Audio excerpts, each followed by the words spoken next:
그 오늘 그 보도가 또 나왔어요. 그러니까 여권 핵심 관계자의 얘기를 하면서 채널A 보도였는데 조 장관이 오래 가지 않을 거다. 뭐 연말 교체 생각하고 임명했는데 수사 상황에 따라서 그 시기가 빨라질 수도 있다. 그 핵심 관계자가 이런 얘기를 기자에게 정말 했을지는 저는 잘 의문스럽긴 합니다만. 저는 제가 사실은 이 조국 장관 일과 관련해서요. 우리 예. 뭐 TV조선이나 채널A가 단독이라는 걸 많이 해요. 많이 예. 하는데 사실은 뭐 핵심 관계자라고 하면 보통 뭐 우리가 최고위원급이나 아니면 뭐 대변인단이나 이렇게 얘기하는데 뭐 그럴 일은 없을 것 같고요. 제가 보기에. 그다음에 뭐 지금 뭐 박지원 의원 중심으로 뭐 사퇴하고 총선 출마한다 이런 얘기도 많이 나오는데 제가 예. 보기에 뭐 그러면 이제 서울대 교수도 그만둬야 되거든요. 그렇죠. 이분이 뭐 이게 정치를 선출직을 가게 되면 그렇죠. 이제 그만두셔야 되죠. 그만두고 아니 원래 안 같지는 그만둬도 않고. 됩니다. 아, 국회의원데요? 예, 원래 안 그만둬도 됩니다. 그런가요? 근데 본인이 어쨌든 조국 장관이 지난번에 한 얘기가 있고, 그러니까 네네네. 임명직과 선출직 다르다 한 얘기도 있고, 그다음에 뭐 정치를 본격적으로 하실 생각은 아닌 것 같으니까 그럴 것 같지는 않고요. 아마 기본적인 아마 여당의 입장은 그러니까 조국 장관이 직접 관련돼서 어떤 위법 사실이 드러나거나 예. 이럴 경우에 문제다. 그게 아마 지금까지 기본적인 입장이고 거기에서는 크게 달라지는 일단 않은 그 것 보도에 같습니다. 대해서는 그 여당 핵심 관계자가 그런 말을 했을 제가 보기에는 가능성이 뭐 대단히 낮다고 보시는 아니 거예요. 별로 없다고 봅니다. 그건 예. 아니고 네. 그건 기자가 오버랬다라는 건데 분명히 그 얘기는 들었을 거예요. 다만 그 핵심 관계자는 사람이 이 어떤 조국 장관의 임명과 그 임명 철회와 예를 들어서 사퇴와 여기에 관련된 이 큰 판에 어느 정도 잘 알고 있느냐 이거의 관건인 거지. 예를 들면 여당의 최고위원이라고 다 아는 건 아니잖아요. 그럴 수 있죠. 청와대 수석이라고 다 이걸 아는 건 아니잖아요. 대통령 의중을 아는 건 아니잖아요. 그러니까 없는 말을 하진 않았을 거예요. 근데 이제 그게 어느 정도 그 사람이 그 어떤 청와대의 어떤 권부의 핵심에 있어서 그 돌아가는 판을 잘 읽고 있는 사람인지에 대한 차이는 있을 수 있겠으나 없는 얘기는 저는 지어내진 않았을 거라고 보고 다만 이런 건 있어요. 조금 해석을 좀 해보자면 그 말이 이제 거의 팩트라고 제가 말 자체는 팩트일 건데 예. 말한 거 자체는 그게 가동이 가능한 시나리오라는 전제에 말씀드려 보이면 일종의 지금 슬슬 김빼기 전략일 수도 있죠. 퇴로를 여는. 예를 들면 예. 야 어차피 조국은 겨울에 사퇴시키고 총선 출마하려고 그랬어. 어차피 12월에 사퇴시키려고 그랬던 거지 니들 때문에 우리가 밀려서 사퇴시키는 건 아니야. 라는 일종의 퇴로를 찾기 위한 하나의 조금 포석일 수도 있다. 그리고 총선 출마가 나서 제로. 왜? 지금 총선 출마하면 부산에 있는 5명의 의원들이 반기겠습니까? 왜 그러세요? 제가 지역 관리 얼마나 열심히 했는데 왜 그러세요? 어딜 영도로 오시나요? 이러지 않겠어요? 지금 부산에 있는 의원이라면 두 분이 어서 오십시오 장관님 기다렸습니다. 부산은 저희가 탈환해야죠. 이러겠습니까? 그런 상황 아니죠. 그러니까 총선 근데 출마 저도 뭐 가끔 영. 이제 기자들 전화를 받는데요. 예. 전제로 많이 물어봐요. 그러니까 두 가지 정도를 전제로 많이 물어보는데 이제 정경심 교수가 영장 청구되면 어떻게 할 거냐.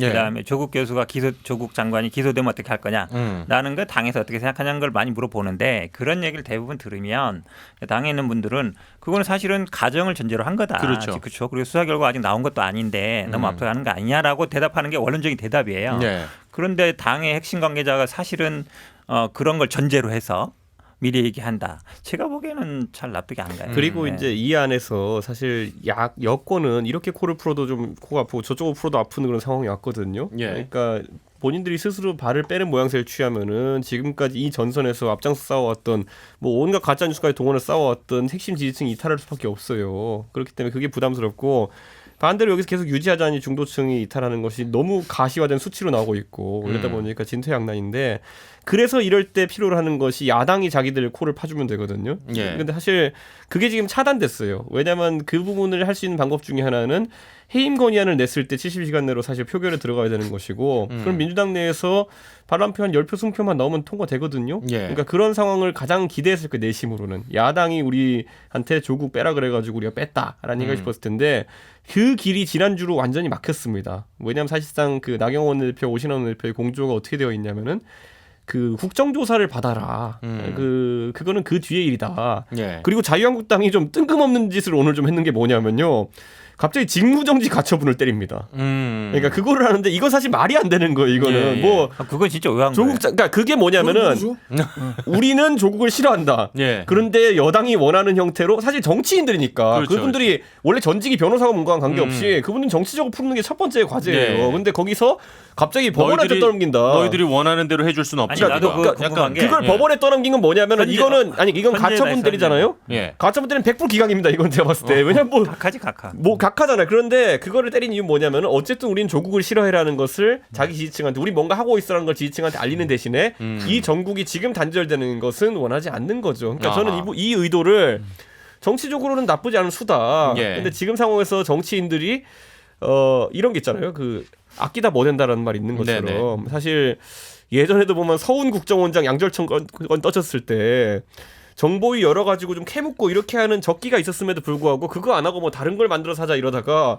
그 건이 아예 날아갔어요. 네. 그냥 바람에 싹 날아갔거든요. 그런 것처럼 조국 장관의 건도 지금 국정조사, 해임 건의안, 뭐 국감에서의 개별 의원들 활약 뭐 이런 것들이 잘 조합돼서 나와야 되는데 이 야권 공조 체제가 청문회 때 한번 보여진 것처럼 굉장히 허술합니다. 그렇죠. 원내 지도부가 정말 굉장히 얼기설기. 허술하기 예. 때문에 이번에도 저는 이런 일이 잦아질수록 이런 어떤 결정타를 날리지 못하는 일이 잦아질수록 조국 장관 입장에서는 뭐 법적인 면은 제하고 수사는 제하고 정치적인 승부수에 대한 유혹이 계속 들어올 겁니다. 아까 말했던 건 총선 출마 선언 이런 것들을 위해서 이제 민주당이 밑밥을 깔아주는 것이 사실 여기서 가장 안 아픈 척 도망가는 건 총선 출마를 통해 심판받겠다거든요. 네. 그 얘기할 타이밍만 노리는 겁니다. 지금 조국 장관. 제가 보기엔 근데 네. 우리 저 바른미래당 최고위원님께서 하실 말씀은 아닌 것 같아. 왜냐하면 사실은 해임 건의안도 우리 바른미래당 의원이 28명인가요? 24명인가요? 28. 18명인가 참가하셨어요. 그러니까 바른미래당조차도 다 참가를 안 했단 말이죠. 근데 네. 우리 민주당을 얘기하고 할 상황은 아닌 것 같아요. 제가 보기엔. 아니요, 그러니까 저는 해임 건의안을 만약 받아주게 되면은 저는 그러니까 일단 130명에다가 바른미래당이라도 통일돼서 뭐 의견을 하나로 모은 다음에 얘기해야지. 그 통일도 안 제가 된 항상 상태에서. 얘기하지만 손학규 대표의 잘못된 행동에 대해서 제가 항상 사과드립니다. 어쨌든 간에 그 정치 얘기를 할 얘기는 아닌 것 같아요. 한 여론조사에 따르면은 이제 조국 장관에 대해서 반대하는 여론이 좀 더 높게 나왔어요. 그죠? 이게 KBS 일요일진단 라이브 여론조사인데요. 그 반면에 어쨌든 조국 장관이 추진하려고 하는 검찰 개혁을 지지한다가 또 과반수가 넘었단 말이에요. 그러니까 그 조국 장관도 그 조국 장관 임명에 대해서 찬성하지 않다 하더라도 네. 검찰 개혁은 필요하다라고 보는 분들이 많다. 이렇게 이제 또 읽힐 수가 있는 그런 지점인데 이거는 어떻게 봐야 됩니까? 아니, 그러니까 검찰 개혁을 해야 된다는 거에 대해서는 뭐 야당 의원들 동의하는 분들이 많아요. 뭐 방향의 구체적인 강론은 좀 여권의 안과 좀 다를 수는 있지만 총론에 있어서는. 예. 근데 그걸 왜 꼭 조국 장관이 하냐는 거죠. 다른 사람도 되잖아요. 지금 그리고- 나가가지고 경제 개혁에 대해서 어떻게 지지하십니까? 홍남기 부총리가 주도하는 경제 개혁에 대해서 어떻게 생각하십니까? 뭐 홍남기가 누군지 모르고 경제 개혁이 뭔지 몰라도 무조건 긍정적 반응 나와요. 그리고 검찰 이거는요. 개혁- 아니, 먼저 얘기해. 검찰 개혁은 좀 지금 보면 검찰 개혁을 가장 하고 싶어했던 사람은 문재인 대통령과 같은데 네. 문재인 대통령과 같은데 검찰 개혁을 현실적으로 가장 못하게 만든 사람도 문재인 대통령입니다. 이제까지로 그렇고 앞으로도 그렇고. 왜 그러냐? 제가 지난번에 말씀드렸잖아요. 피맛을 본 맹수는요 사냥을 멈추지 않아요. 칼을 휘둘러 본 검찰은요 칼을 놓지 않아요. 그러니까 적폐청산과 관련해서 그럼요. 검찰에게 너무 많은 예, 제가 말씀드렸잖아요. 칼을 문재인 줬다. 대통령 책에 그 얘기가 있어요. 노무현 정부 때 검찰 개혁하려고 그랬는데 대선 자금 수사하느라고 송광수 총장이랑 안대익 중수부장이 인기가 너무 높아져서 못했다. 예. 똑같습니다. 적폐청산 3년 동안 얼마나 많은 검찰이 수사 혁혁한 현 여권 지지자 입장에서 볼 때 혁혁한 성과를 냈습니까? 근데 이제 와서 그 칼을 뺏는다? 안 뺏깁니다. 두 번째, 아까 제가 말씀드렸던 일도 동의 못한다는 말, 아마 문재인 대통령의 말 중에서 최악의 말로 기억될 거예요 나중에. 자, 위법 사실이 확인되지 않았는데 임명하지 않는 나쁜 선례를 남길 수 없다. 그럼 위법 사실이 확인돼야만 처리한다는 거잖아요. 인사청문 왜 있습니까? 그동안에 이명박 정부 그랬고 박근혜 정부 그랬고 노무현 정부 마찬가지고 DJ YS 정부에서도 예. 위법 사실이 확인되지 않아도 뭔가 도덕적인 문제 그리고 여론이 안 좋거나 거짓말 논란이 있으면 청문회를 통해서 야당의 공세가 갖고 언론의 공세에서 빼줬습니다. 예. 그게 정치 관례처럼 돌아갔었어요. 근데 지금 문 대통령 그 얘기는 그거 안 하겠다는 겁니다. 그러면 허위로 아나운서가 야당의 원내대표라고 봅시다. 예. 다음에 총리 후보자가 왔어요. 뭔가 문제가 있어. 근데 위법 사실이 확인 안 됐으니까 임명하겠대. 그럼 어떻게 하겠습니까? 검찰 갑니다. 그건요. 현 여권이 야당에도 똑같이 그렇게 할 거예요. 그럼 뭐냐? 제가 항상 얘기하는 여의도에서 해결할 일을 여의도에서 해결하지 못하고 고소고발로 통해서 서초동 가는 겁니다. 예. 그럼 검찰은 좋아요. 캐빈에서는 쌓여만 가는 거죠. 이 사안들이. 이건 검찰의 힘을 더더욱 크게 만드는 거다. 네. 대통령의 그 말 자체가 다시 한번 검찰의 칼을 크게 만들어주는 역할을 한다. 그렇기 때문에 대통령 그 얘기는 검찰 개혁을 누구보다도 바라는 문재인 대통령 입에서는 나와서는 안 될 말이다. 저는 그렇게 보는 거죠. 저는 약간 반대로 얘기하고 싶은데요. 왜냐하면 앞에 이제 질문하셨던 거는 이제 국민들이 왜 조국 장관 임명에 대해서 반대하는 여론이 많은데 또 조국 장관이 추진하는 검찰 개혁에 대해 찬성 여론이 많으냐? 예. 그 부분은 제가 보기엔 분명하다고 봐요. 왜냐하면 지금 검찰 개혁이 뭔지 모르는 사람 아무도 없을 거예요. 왜 이렇게 수사를 심하게 하지? 무슨 상장 가지고 뭐 검사가 20명씩 달라붙지? 한 달 동안 압수수색하지? 네. 이 생각이거든요. 이게 너무 심하다. 그런 생각을 하는 것이고 두 누가요? 번째는 이제 피의 사실 공포라는 부분에 대해서 저는 아마 많이 동감을 하고 있다고 봐요. 그런 부분에 있어 지금 조국 장관도 하려는 게 사실은 처음에 나왔던 게 피의 사실 공포에 대해서 좀 엄격하게 하겠다 이 예. 얘기였거든요. 예. 그 부분에 대한 동감이 있다고 보는 것이고 지금 얘기하는 것 중에 이 사실은 이제 위법 사실이 드러나면 이렇게 얘기한 게 아니라 의혹만으로 그걸 할 수는 없다 이렇게 얘기한 거예요. 의혹만으로. 의혹만으로. 그렇죠. 근데 예. 이 상황을 어떻게 봐야 되냐면 처음에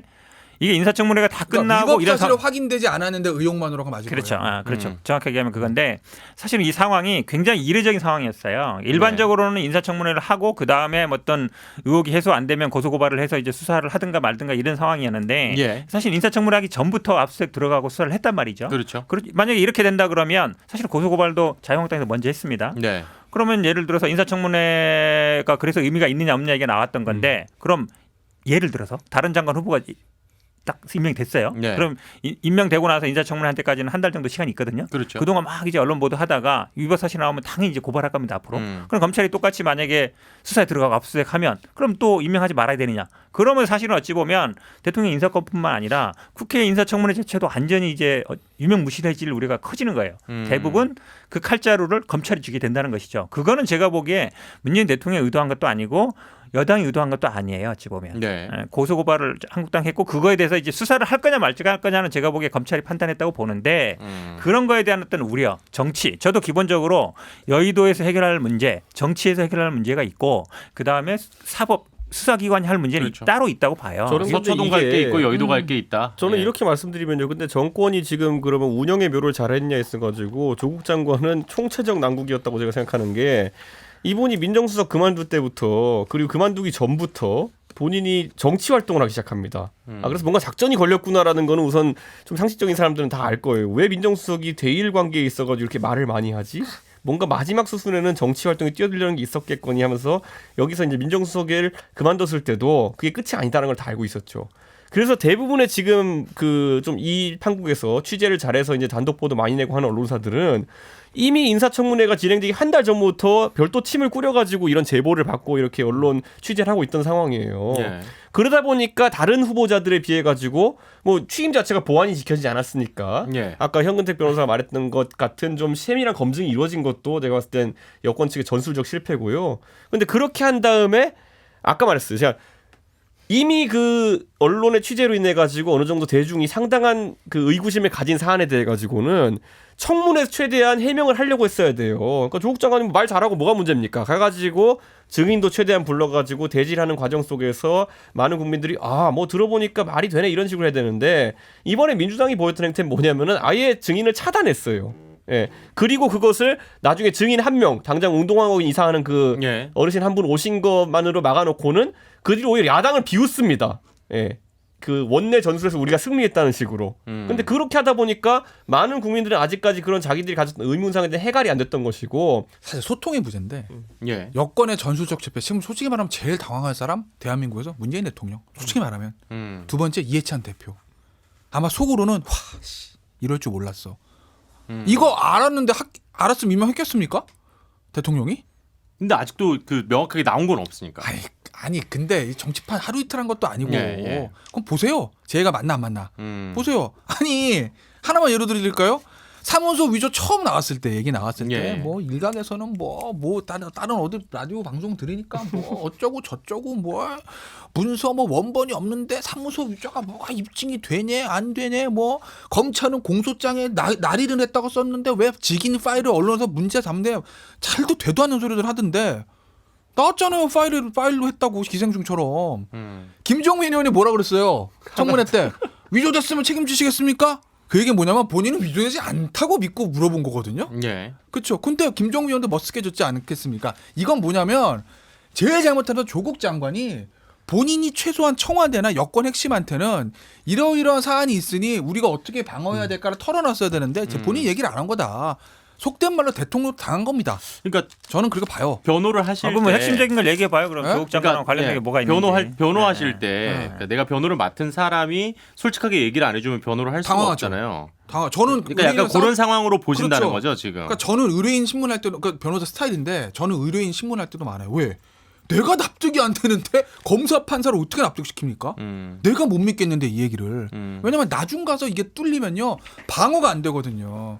근데 지금이 좋아요. 딱 그 상황인 예. 거다. 사실 그래서 예. 또 오늘도 사실 저희가 예상했던 시간보다 지금 한참을 넘었는데 너무 지금 열기가 뜨거워서 저희가 끊지를 못했어요. 근데 그럴까요? 일단은 또 할 거니까 뭐. 압수수색과 관련해서는 요 정도 이제 얘기를 나누면 괜찮을 것 같은데 이제 두 분이 오늘 어쨌든 공세적인 이야기들을 많이 하셨기 때문에 상대적으로 현 변호사님이 많이 말씀을 못 하셨어요. 그래서 요거 아까 이제 어쨌든 뭐 핵심적인 걸 얘기해봐요. 뭐 이랬는데 이제 정리할 수 있는 시간을 조금 드릴게요. 왜냐하면 지금 네. 어쨌든 포인트는 핵심은 이제 조국 장관이 직접 관련된 게 뭐냐 네. 그 부분을 가는 것 같아요. 그러니까 지난주까지 아마 많은 언론에 나왔던 게 공직자윤리법, 네. 백지 신탁 거부 나왔는데 그 부분은 뭐 옛날 윤석열 총장이 기소했던 사안이 무죄되면서 예. 끝난 것 같고요. 그 다음에 이제 자본시장법상의 운영과 펀드에 관여하면 안 된다. 그 부분이 나왔는데 그 부분은 사실 처벌 규정이 없습니다. 네. 그 다음에 나왔던 게 이제 배임 횡령 뭐 이제 부인이 뭐 공범이냐 이 부분인데 이건 아마 익성 펀드로 아마 결론이 나면서 아닐 것 같고 그렇다면 이제 제가 보기에 마지막 남은 게 지금 오늘 나온 서울대 인턴 증명서 관련 부분인 것 같아요. 네. 근데 그 부분이 또 정확히 말씀드리면 2009년까지는 우리 서울대가 그 2011년까지는 이제 국립이었고 그 이후는 이제 법인화 됐거든요. 예. 2009년에 된 부분은 공문서라 해도 2009년 5월인가 그래요. 공소시 지난 일이고. 그 다음에 이제 2013년에 아마 아들 그 이 부분은 약간 이제 공소시효 남아 있을 수 있어요. 사무소 네. 위주지만. 근데 그 부분은 더 봐야 되는 부분이라 그러니까 조국 장관과 법적으로 지금 관련될 오늘 보도까지 봐서 법적으로 관련될 수 있는 부분은 아들의 그 공익인권법센터에 대한 활동. 근데 예. 사실은 문제가 그 문서가 위조, 그러니까 공문서 이게 사문서입니다 아들 거는. 예. 그러니까 위조가 되려면 그 도장을 찍을 권한이 없어야 돼요. 그 당시에 도장은 어찌 보면 센터장이 한인석 교수였는데 한인석 교수가 결국 어떤 진술을 하고 아니면 그 직원이 대신 찍은지 말하는지 이런 게 중요한 부분이라서 예. 그 부분밖에 없는 것 같다. 지금까지 나온 거는. 그러니까 조국 장관과 직접 관련될 수 있는 거는 그렇게 본다 그러면 어쨌든 그 부분은 어려운 부분이 아니거든요. 예. 실제로 그러니까 누가 찍었는지 아니면 뭐 그 당시 어떻게 발급된지만 보는 사람이 되는 것이라 일각에서는 또 오늘 보니까 뭐 정경심 교수에 대한 뭐 소환 조사 불응 뭐 이런 얘기도 나오던데 그건 아니라는 게 일단 우리 변호인 측에서 얘기가 됐었고 그렇게 본다 그러면 저는 뭐 수사는 이제 끝나가는 상황이라고 보고 예. 짧게 하면 안 돼요. 네네. 반론을 해야 되니까. 공소시효 문제는요. 그 공문서 허위 공문서 작성이면은 공소시효 끝났죠. 7년이니까.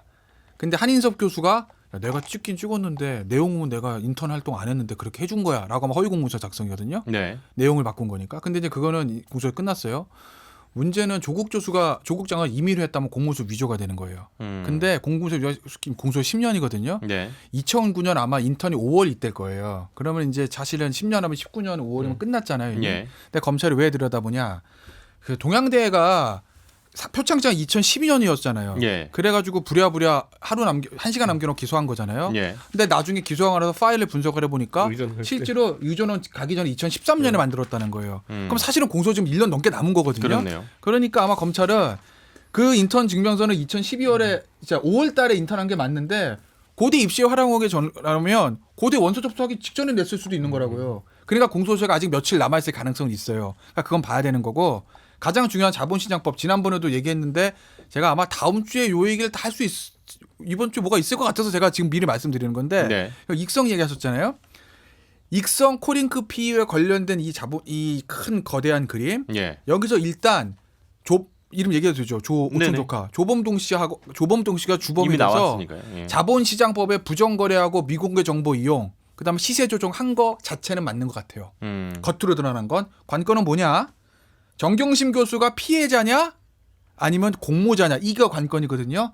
그러니까 현근택 변호사는 피해자 쪽으로 보시는 것 같은데 저는 결코 그렇게 보지 않아요. 왜? 첫째, 피해자라고 말하기는 정경심 교수가 WFM과 코링크 피해 너무 많이 관련돼 있어요. 네. 피해자라고 하면 숙모 그거 제가 이렇게 해가지고 돈 할 테니까 10억만 태우세요. 그리고 이 숙모는 모르고 그냥 영어 교육만 하고 있었어야 돼. 우리 사모펀드 얘기 다음 주에 네. 길게 하시죠. 어쨌든 이번 주에 할 뭐가 얘기 나올 것 많으니까. 같으니까. 네. 예. 여기까지만.